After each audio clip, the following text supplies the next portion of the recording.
And we're starting the Hubcast in 3, 2, 1. Are you an inbound marketer looking for the inside scoop on what's next? Are you ready to unlock HubSpot's full potential and yours? If so, you've come to the right place. The Hubcast is your leading resource for user-friendly HubSpot tips, expert insights and strategies, exclusive interviews with inbound's brightest minds, and the latest insider news. And now, here's your host, George B. Thomas. And hey, look at that screen. Doesn't the screen look different? And Karina looks the same. She's always awesome. What's crazy is we're recording this through Skype. We're actually bringing it into OBS. We're recording it through OBS. And no, we didn't go live. We may go live someday. I don't know. But for right now, I'm just trying to make it so I don't have to edit this thing so much. And if I can flip through screens and there's already some graphical pieces and it makes my life easier, especially on this week, where I'm only at home today, Karina, and then I fly to San Diego for Social Media Marketing World. Yet, we still love the Hubcast community enough that we want to get this completed. Whew. Yep. Anyway. A little bit of behind the screens there for our listeners. Right, exactly. But here's the deal. Right now, I want to let you know that this episode of the Hubcast is brought to you, folks, by, well, us, Impact. That's right. The CRM workshops, the HubSpot intensive training workshops, the whatever you need us to do workshop. No, I'm just kidding. Video workshops. We do a lot of workshops. If you are curious about which one would be a great fit for you, make sure you reach out to us. There's a landing page on an internet near you, or you could do gthomas@impactbnd.com, but get your workshop. Just escalate your abilities, people. That's what this is all about. Hey, Karina, I do want to do a heads up. Did you see this? A heads up for agency listeners. And that, oh my gosh, get the recognition that you all deserve. I mean, we're trying to get our recognition too. Like, you know, it's kind of weird. Like, hey, you guys go get recognized. We're going to get recognized. Everybody's just going to get recognized. But you should be able to showcase the results of your inbound marketing efforts. The Impact Awards are officially, which I love that they're the Impact Awards. It's a little confusing. I'm just saying because it's by HubSpot. just throwing that out there. HubSpot's doing it. It's the Impact Awards, but categories are client sales enablement, integration, innovation, inbound growth story, which we should all be trying for those, website design, graphic design. Submission dates are January 1st, April 1st, July 1st, October 1st. Anyway, you want to make an impact. You want to get your award. Karina, what are your thoughts about like this whole Impact Award thing?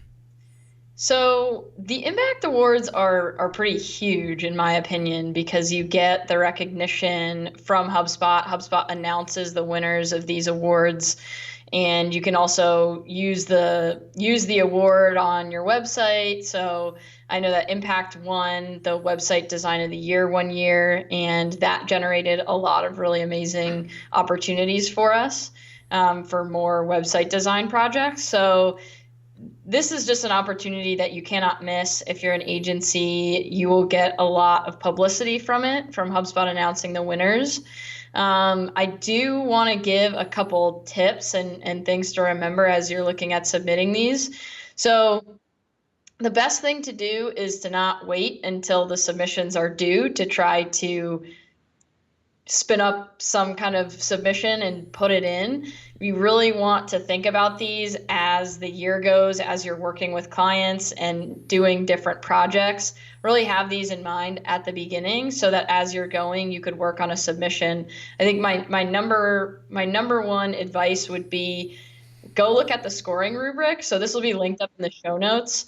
You can get to it from the main Impact Awards page, but they literally give you the rubric that the judges use to grade these things. So you got to go check that cheating. out. Cheating, people. I'm just saying. Yeah, so you know exactly what the judges are looking at. And I think that looking at the scoring rubric, the biggest thing that you'll get from that is you got to tell the story.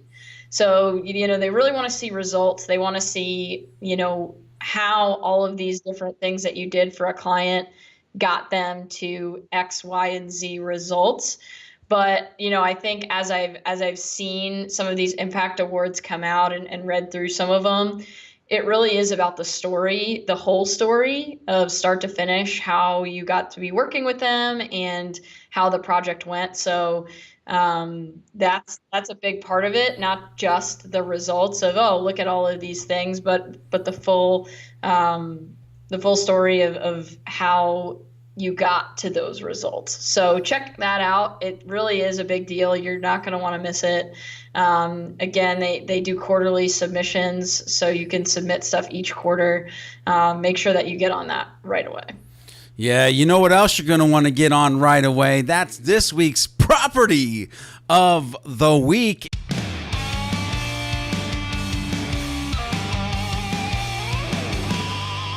And this is a great one. Karina, why don't you go ahead and dive into property? Like I could probably say that like 17 times. Like I love, that's one of the ones, property of the week. I feel like after you say that, you should do like the Kool-Aid man. Oh, yeah. Oh, yeah. Hey, that's a good idea. So total revenue is probably what you would think it is. It is a contact property, also a company property. It's the total dollar amount of all associated deals that have been closed. So this is all about the moolah. However, I think the biggest thing with this is when you're looking for total revenue and you're looking to do things with that contact property, you really have to make sure that your reporting is on the mark and is hitting the bullseye. Because if you're not associating contacts with deals or contacts with companies, if you're not really in there making sure that your contact database is clean and that all the properties are set to what they should be, then you're not going to be able to use this property like you should.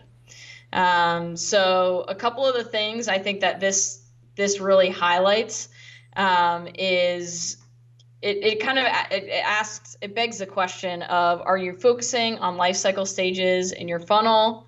Do deal stages represent your funnel and the inbound sales process? Are you using the CRM or just the marketing software? So you have to be using the CRM to use this, or for HubSpot to be updating it for you. So George, I'm gonna let you hop in here about total revenue. What do you think about it? Yeah, let's wax poetic for a hot second. I'm just saying, like, if you're sitting here listening to this and you have not been, or watching, by the way, are you watching us on YouTube on the Mastering HubSpot YouTube channel? I hope so. Or you're listening because you're driving or hiking or something along those lines. But either way, watching or listening, let's get back to the moral of the story is, if you're sitting here and you're like, oh, well, I really can't report back my marketing actions to actual dollars, then Houston, we have a problem. And the problem is that it's going to be very difficult for you to get a raise. No, seriously, like if you want a raise, you have to be able to say, hey, boss, this is what I have done. This is who has looked at it. This is how much they have spent, because this was the first place, second place, third place that they've actually been. So you have to be able to go ahead and understand total revenue. You need to be able to tie this total revenue back to the content you're creating. Anyway, like, because everybody wants raises. I'm just saying. I love just the opportunity for reporting here, right? Like, you're probably not going to use total revenue for a workflow to nurture somebody, but you're going to use total revenue after you do all of those things to report on, hey, did this actually generate revenue for us, or did we just do it and maybe we got some leads, but it didn't actually convert into the money? The money, money, money. Just saying. All right, well, guess what else is worth some money? This week's HubSpot Wishlist.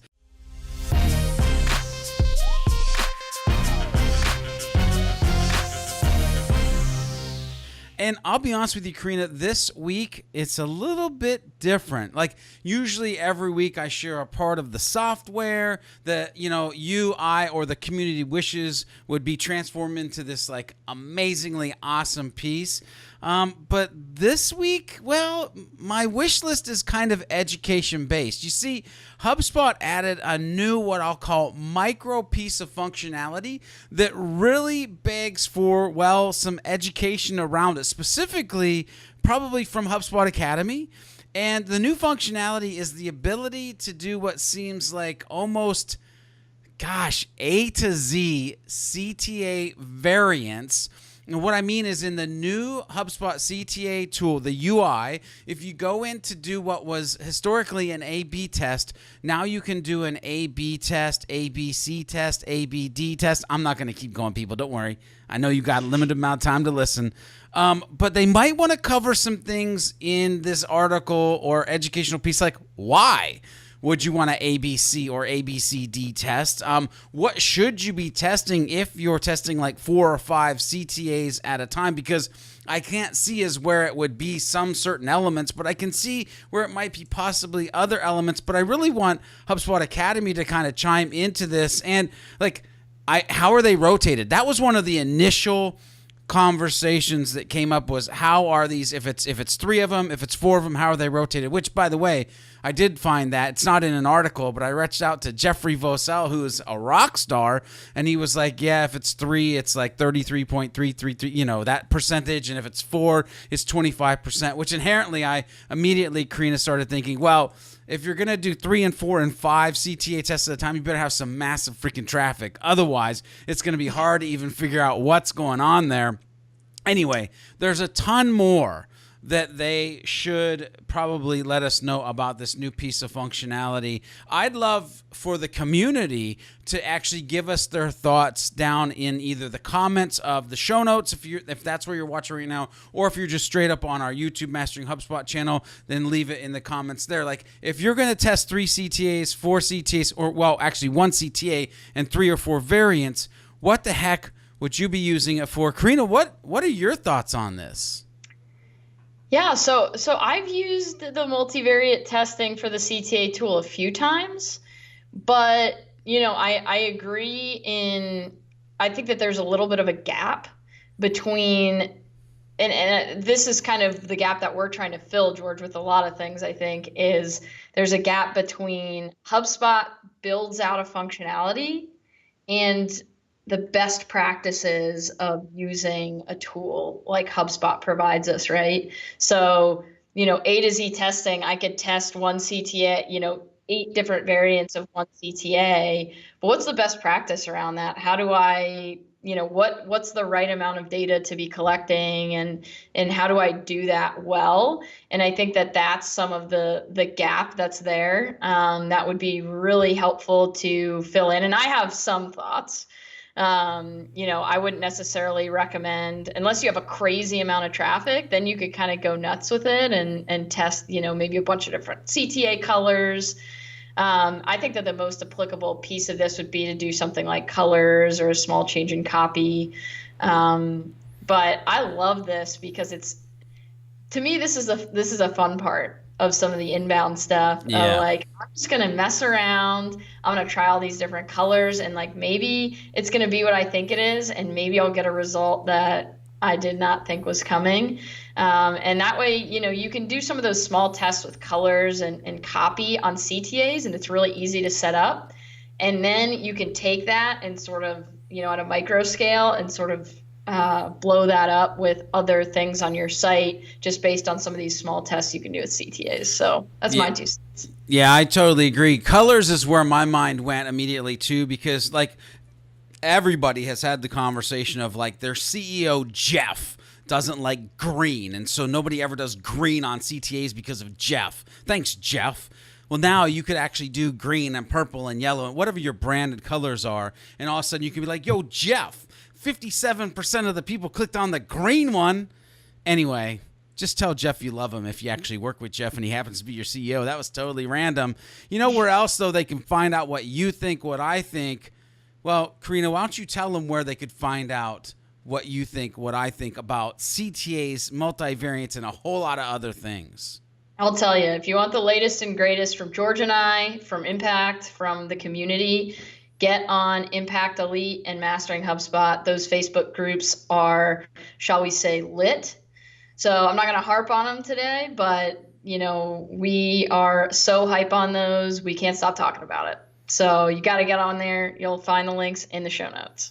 Yeah, you will. And I'll tell you what, now it's time for the session that we call Things That Make You Go, And the only thing that should make you go, this week is that we don't have a piece for the section Things That Make You Go, because I just didn't have time to surf the internet. So, I don't even know if that's a word. Interwebs. Anyway, we're going to keep on rolling with this because, Karina, what's more importantly than that, than things that make you go, which, by the way, this next section might make you go, is that we're going to talk about, I can't wait, social influencer radar. And Karina is going to interview me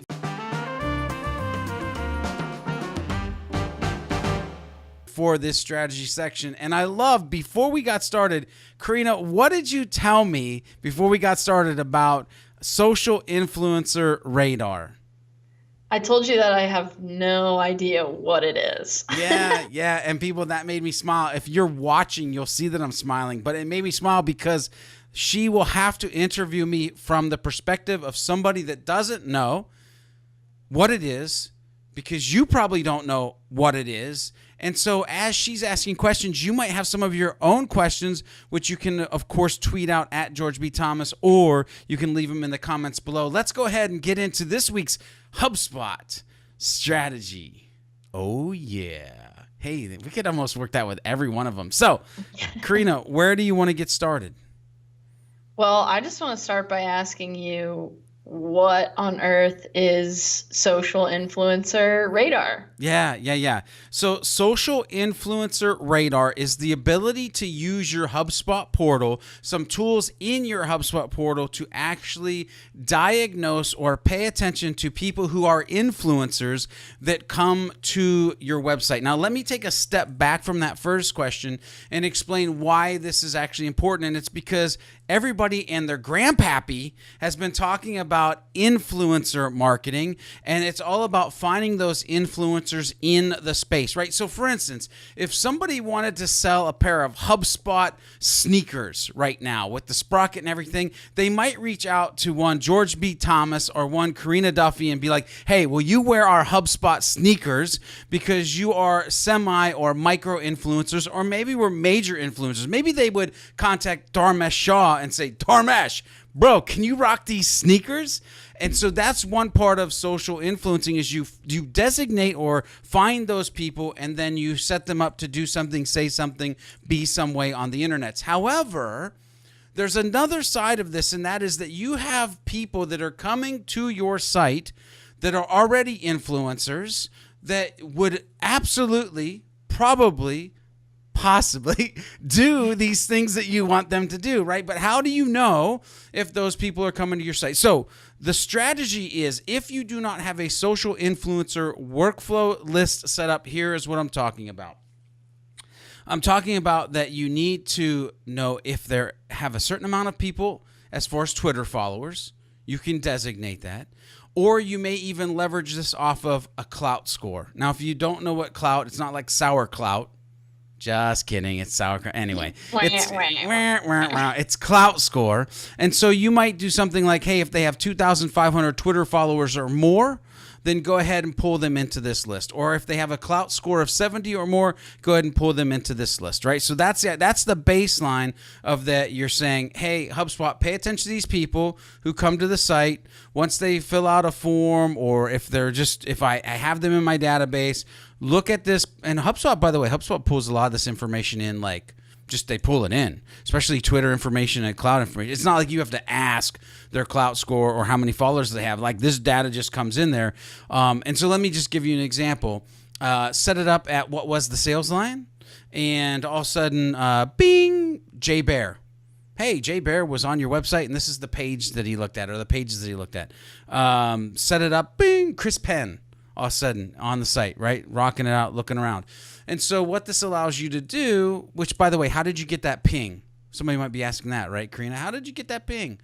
Well, you got that ping because you created an email that let you know that said person came to the site, how many followers they had, what type of clout score they had, and then you did a workflow that said, now send this email to me with these personalization tokens in it, letting me know about this person. So that's a broad, big, large answer of what is social influencer radar. It is creating a list based on Twitter followers or clout score.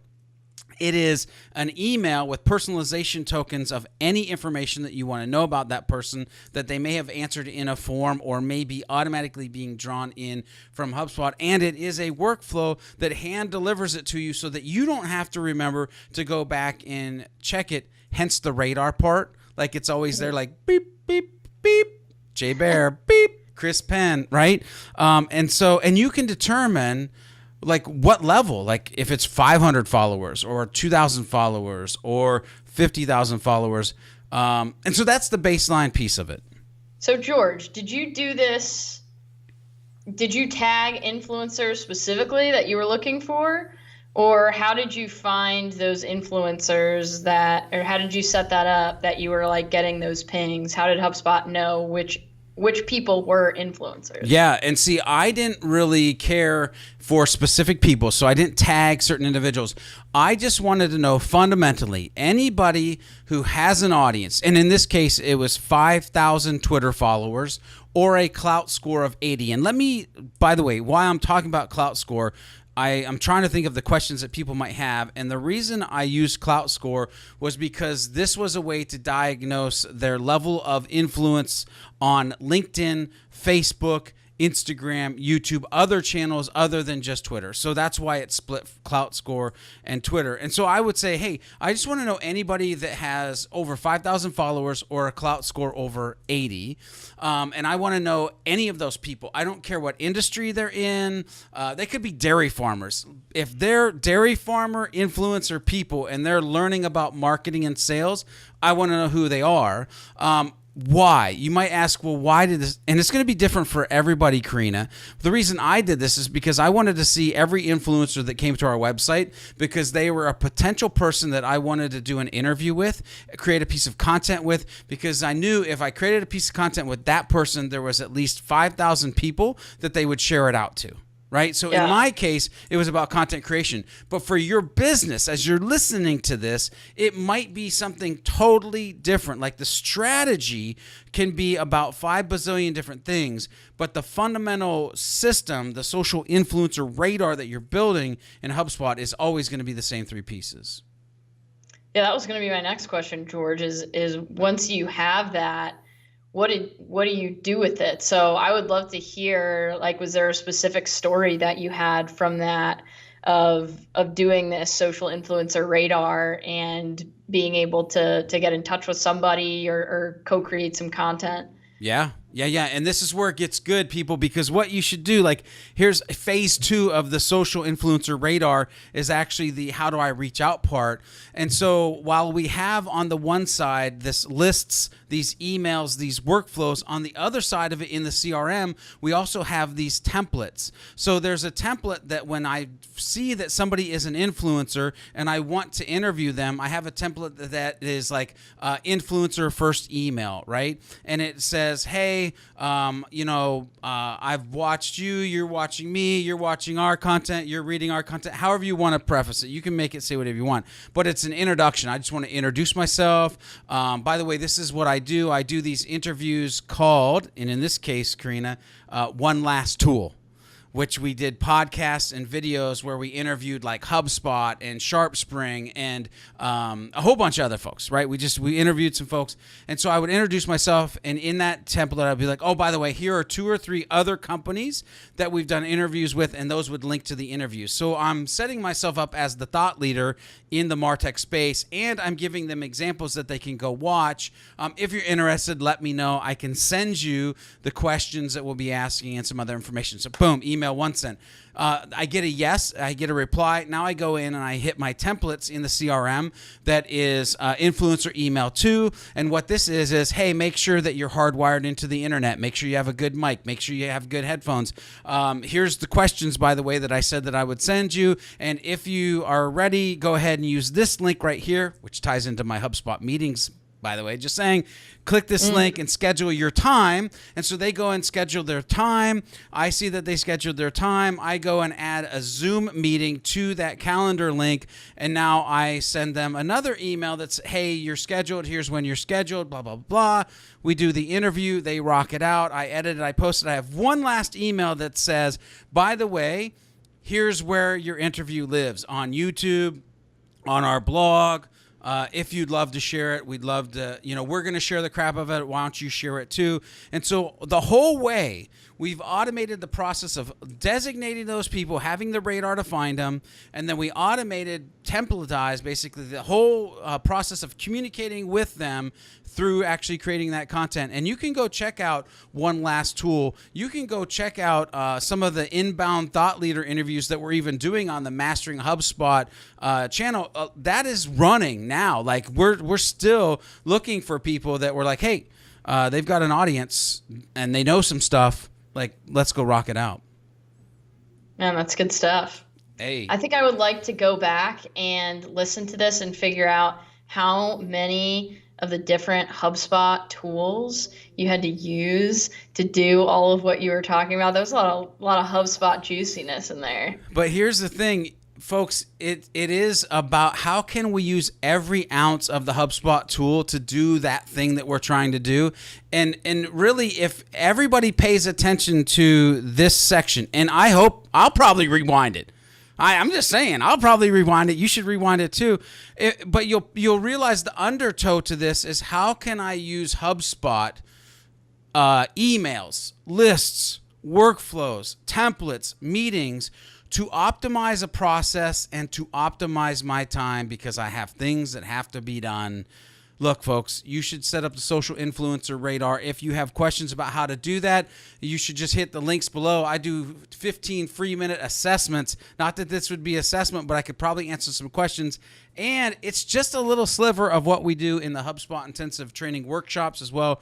You can check that out. Holy crap, that interview went for a good bit, but there were some good nuggets in there. Karina, you know what else is some good nuggets this week?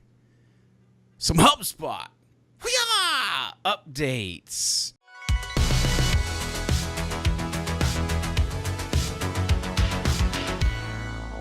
And one that I'm super excited about, and well, actually one that I'm not really sure about, that I'm hoping you can explain a little bit more. Why don't you go and dive into those? So in beta, we have the ability in HubSpot to publish directly to Instagram. That's the one I'm excited about, by the way, people. I'm just saying. That's a big deal. That's a big deal. So HubSpot says HubSpot users can now schedule and post photos directly from HubSpot to Instagram. With this update, you'll be able to fully lean into Instagram by publishing directly from within HubSpot and measuring your results alongside your other social channels. So you got to get in there, get into the show notes, and check out some more details. There are some limitations. I know when I was looking through there right now, they don't support videos or GIFs, so just images. And this is in beta, so it's going to be coming out to everybody pretty soon. I'm really excited about this, one, because it's just such a headache to not be able to post to Instagram. We had a lot of clients that would be using Hootsuite and other things, and then they would be using HubSpot for everything else. The basic setup of this is you're going to go into your Instagram account, you're going to go to the business account, you're going to link it up to your Facebook Business Manager, And then you're going to go into HubSpot, which you probably already have set up with Facebook, and you can go in there and basically enable Instagram. And from what I've seen, it looks pretty easy from there to go in, and it's pretty much just like scheduling posts on any of the other platforms in the social tool. Yeah, it's super slick. I messed around with it. And by the way, don't get scared. Like, there's links in the show notes to the article that shows you how to transition your Instagram account to where you can see it in HubSpot. Because if you just go and try to do it, you'll be like, I don't see Instagram, like somebody lied to me. And then there's a little link of like, hey, don't see the Instagram that you're looking for? Like, you'll be able to click that. It's a couple steps. I did it in a couple minutes. I'm glad you brought up the fact that they don't do video or GIFs. Yeah, you said GIFs, but I'll forgive you because, you know. We can talk about that later. Yeah, we can talk about that off air. But because I was looking for that. Inherently, the second thing that I wanted to test was a video because that would be super dope. I'm hoping that comes shortly.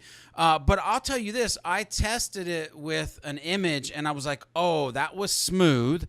And I immediately started to think about something that I just learned the other day, which, like, here's the thing. And I know I'm totally side-noting us here, and I'm going to get to this other update here in a second.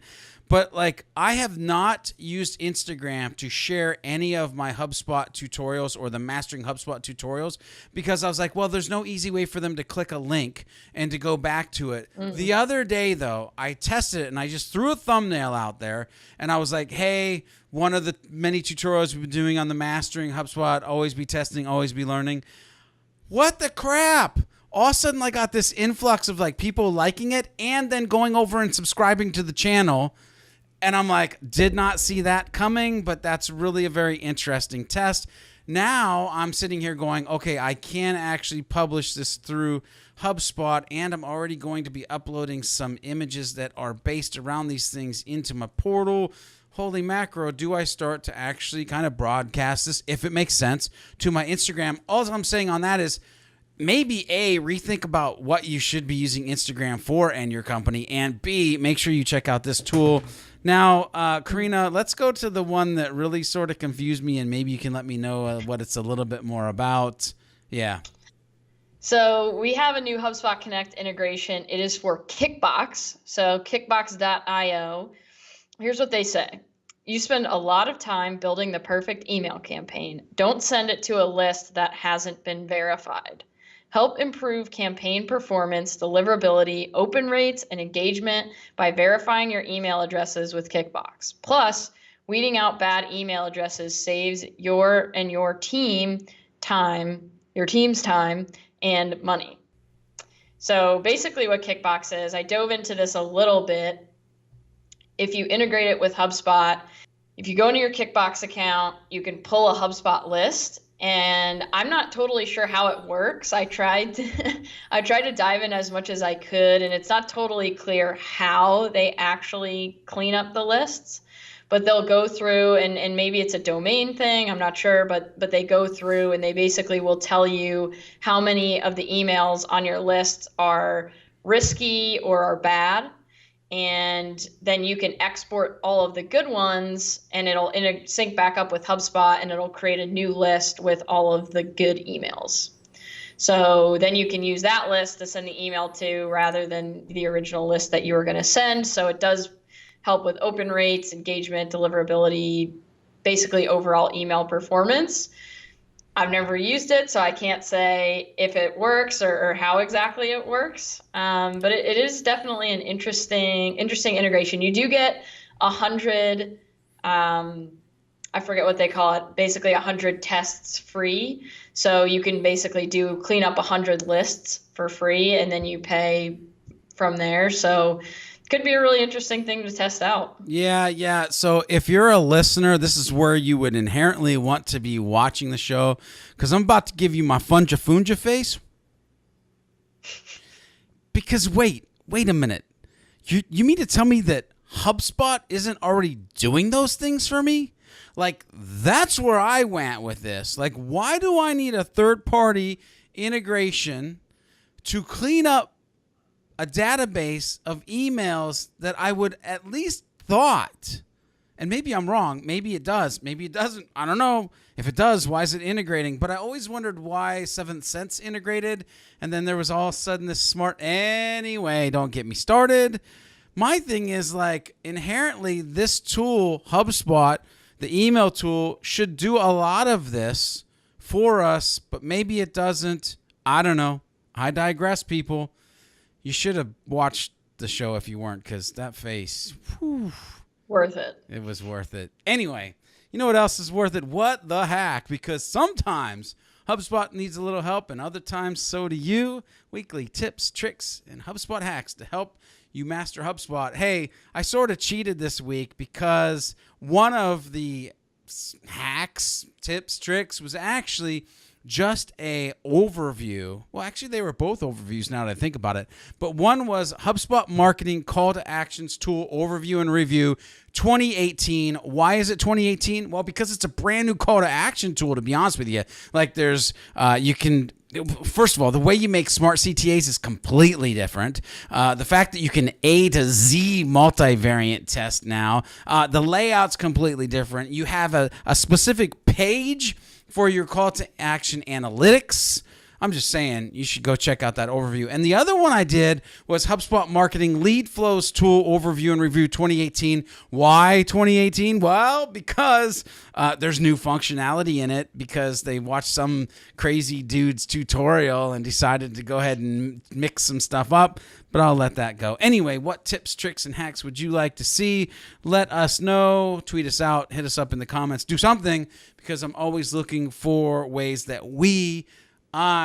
Impact can add value to you as a community. And if we don't ask, you can't tell us. And we always ask, how can we add value? Karina, I know one way we're going to start adding value, which, by the way, girl, this month is almost over, so we might want to get on this thing. Let the people know what I'm talking about. We want to send you all kinds of HubSpot-y goodness.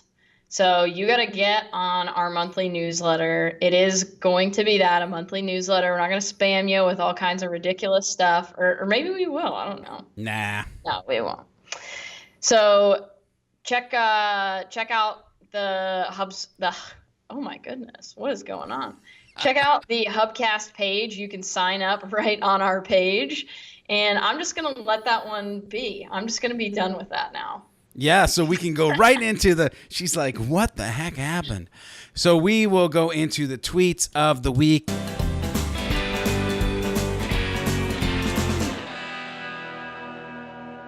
And this tweet of the week is from our friends over at HubSpot Academy, who we love so much. And they said, we're live in 15 minutes with Justin R. Champion, John, I think it's Gettle. If I'm saying that wrong, I apologize. And Jeffrey Vosell on breaking up with keywords. And they use a great emoji of a broken heart. Facebook.com/ and a long string of characters. See you there. #inbound learning. The link to the actual inbound learning is in the show notes. You should go watch it. It is all about keywords. It is all about pillar content. I know it sounds like we already had this conversation because we did. In the show notes, I not only linked to that, but I linked to the interview that has a massive amount of views within the short amount of time that it's been live, where we actually interviewed Angela and Jeffrey from HubSpot about a very similar topic. They go into more of, because Justin was on there, they go more into the pillar strategy and stuff like that, but you definitely should watch it. Watch it, people. You got to do that #inbound learning. I'm just saying. Karina, what else do they need to do? All right. I got 2 questions. You guys gotta let us know. 2 questions. One, I was thinking for the question of the week, I would love to know, what's the worst HubSpot mistake you've ever made? Oh, snap. Like you did something and something blew up, you ruined something. I want to know, because I've had plenty of these. George, I'm sure you have too. George, I want to know, off the top of your head, can you think of like a HubSpot mistake that you did that you were just like, oh no? Yeah, there's probably been a list here or there that I really didn't want to delete. or worse than that, a list of contacts that I thought I was doing something else with, but then it turned out I did something else with them. Anyway, how yeah. Yeah. Anyway, people, you got to let us know. Yeah, I want to know if you've had some cringeworthy HubSpot moments, and maybe George and I will, if you guys let us know what yours are, we'll share some of ours too on an upcoming episode. But my second question is, I want to know, out of our viewers, do you listen to the Hubcast or do you watch it on video now that we're doing it on video? So I know for me, I do watch some video podcasts, but I tend to consume podcasts more audio-wise. And so I'm just really curious to know how many of you guys are still just listening to it and how many people are actually watching it on video, and maybe why. Yeah. Well, and I there's so much I want to say there, but I'm not, because I want to hear what they say, what you say, the listeners or watchers. So I'm just going to shut up, because you can't dirty the data, people. And if anything else that I say about this, I will dirty the data. So just what Karina said. Oh, man, that was craziness. Until next time, when we talk about some other wild and crazy things and things that make us go, even if they don't, and we do more strategy sections, make sure you go over to iTunes, leave us a rating and review. Of course, 5 stars is what we love, but hey, maybe we're sucking it up. Maybe you want to give us 4.5, but that's as low as I would go if I were you. Otherwise, if you're watching us, you can go over to our YouTube channel, hit that subscribe button, definitely hit the bell so you can be in instant notification, because what I'm super interested in possibly doing in the very near future is some YouTube live videos. And not necessarily saying the Hubcast would be live, but like maybe HubSpot updates and Q&A or things like that, different things we want to play around with. You definitely want to have that notification hit. Until next time, I'm George B. Thomas, and she is Karina Duffy. It's always the same every week. You never change your name. I don't understand why that is. But we hope that you go out into the world and be a happy, helpful human. And while you're doing that, go ahead and do some happy HubSpotting along the way.